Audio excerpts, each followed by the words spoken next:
এই সরকার নতজানু সরকার, যে কারণে তারা কোনো মতেই ভারতের বিরুদ্ধে কথা বলতে চায় না।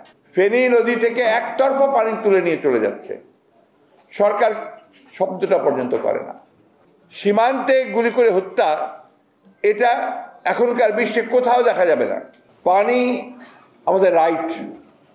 যে নদীগুলো ভিন্ন দেশ থেকে আমাদের দেশে এসে প্রবাহিত হচ্ছে এবং আমাদের দেশ থেকে সমুদ্রে যাচ্ছে, এই পানির অধিকারটা আমাদের একেবারে স্বীকৃত অধিকার। এই অধিকার থেকে আমাদেরকে কেউ বঞ্চিত করতে পারে না।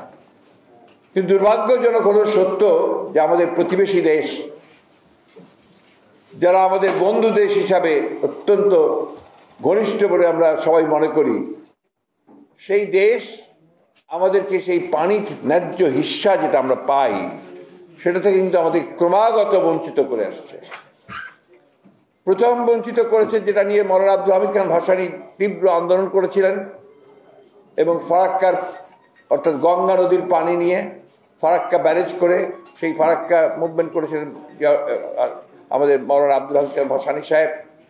এবং তখন আমাদের এই শহীদ প্রেসিডেন্ট জিয়াউর রহমান, যার কথা আপনারা সবাই বলছেন, যাকে আমরা সবাই জানি, যিনি আমরা যাদেরকে হৃদয়ে ধারণ করি, এই মানুষটি কিন্তু সেদিন ফারাক্কার বিষয় নিয়ে জাতিসংঘে পর্যন্ত গেছেন।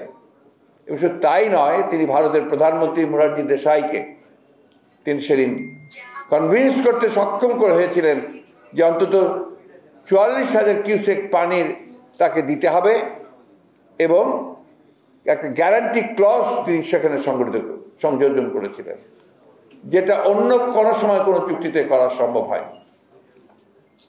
প্রিয় বন্ধুগণ, এই পানির ব্যাপারটা আমি এই জন্য বলছি যে আমরা এটা নিয়ে বহু খেলা হচ্ছে।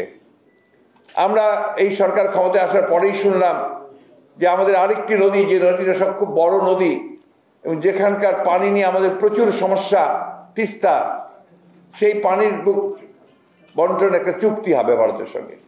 প্রতি বছর আওয়ামী লীগের মন্ত্রীরা বলছেন যে এই হলো বলে এইবার আসছে, মন্ত্রী আসলেই হবে, আমরা গেলেই হবে। কিন্তু আজকে দেখা যাচ্ছে যে আপনার 15-16 বছর পর্যন্ত তারা ক্ষমতায় আসার পর এখন পর্যন্ত তিস্তার পানি চুক্তির কথা আর বলেই না। এখন নতুন কথা বলতে শুরু করেছে যে তিস্তা প্রকল্প। আর তিস্তার উপরে যে ব্যারেজ নির্মাণ, এটা অনেক আগে শহীদ প্রেসিডেন্ট জিয়াউর রহমান তার জীবদ্দশায় শুরু করেছেন।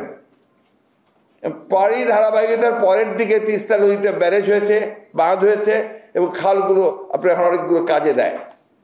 তো সেই প্রকল্প নিয়ে এখন কথা বলছেন, তার আগে আপনি তিস্তার পানি চুক্তিটা তো চূড়ান্ত করবেন। সেই পানি চুক্তি চূড়ান্ত না করেই কখনো বলছে চীন আমার তিস্তা প্রকল্পে সহযোগিতা করতে চায়, আবার কয়েকদিন আগে শুনলাম ভারত সহযোগিতা করতে চায়। আমার কাছে বিষয়টা কিছুটা আপনার বিস্ময়কর মনে হয়েছে, কিছুটা রহস্যজনক মনে হয়েছে। কারণ যার কাছ থেকে আমি পানি পাই না, সে আবার আমার তিস্তা প্রকল্পে সহযোগিতা করবে কিভাবে, এটা আমার মাথায় আসে না। ফেনী নদী থেকে একতরফা পানি তুলে নিয়ে চলে যাচ্ছে, সরকার শব্দটা পর্যন্ত করে না। ফারাক্কার চুক্তি তখনই সম্ভব হয়েছে যখন ফারাক্কা নিয়ে আন্দোলন হয়েছে, মওলানা ভাসানী আন্দোলন করেছেন। টিপাই মুখ বাঁধ তখনই বন্ধ হয়েছে যখন আপনার টিপাই মুখ বাঁধ দিয়ে আন্দোলন হয়েছে। এই সরকার নতজানু সরকার, যে কারণে তারা কোনো মতেই ভারতের বিরুদ্ধে কথা বলতে চায় না। ভারতের বিরুদ্ধে তো বলতে চাই না আমরা, যে বিষয়গুলো আমার ব্যক্তিগত ইন্টারেস্ট, আমার রাষ্ট্রের ইন্টারেস্ট, জনগণের ইন্টারেস্ট আছে, স্বার্থ আছে, সেগুলো নিয়ে তো আমি কথা বলতেই হবে আমাকে, এবং সেটা সরকারকে বলতে হবে। আজকেই সকালে খবরের কাগজে দেখলাম কোন একটা জায়গায় আপনার গুলি করে মেরেছে, সীমান্তে গুলি করে হত্যা, এটা এখনকার বিশ্বে কোথাও দেখা যাবে না। আপনার যদি কেউ সীমান্ত টেস্ট পাস করে, তাকে গ্রেপ্তার করতে হবে, তার বিরুদ্ধে ব্যবস্থা নেবে, আইন আছে, সব কিছু ব্যবস্থা হবে।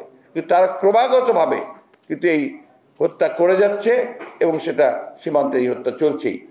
বারবার বলা হয়েছে, আসলেই তারা বলে, যখন আপনার ভারতীয় মন্ত্রীরা আসেন বা তাদের কর্মকর্তারা আসেন, এরা বলে যে আমরা আলাপ করেছি, তারা নিশ্চয়তা দিয়েছে এটাকে তারা কমিয়ে নিয়ে আসবে।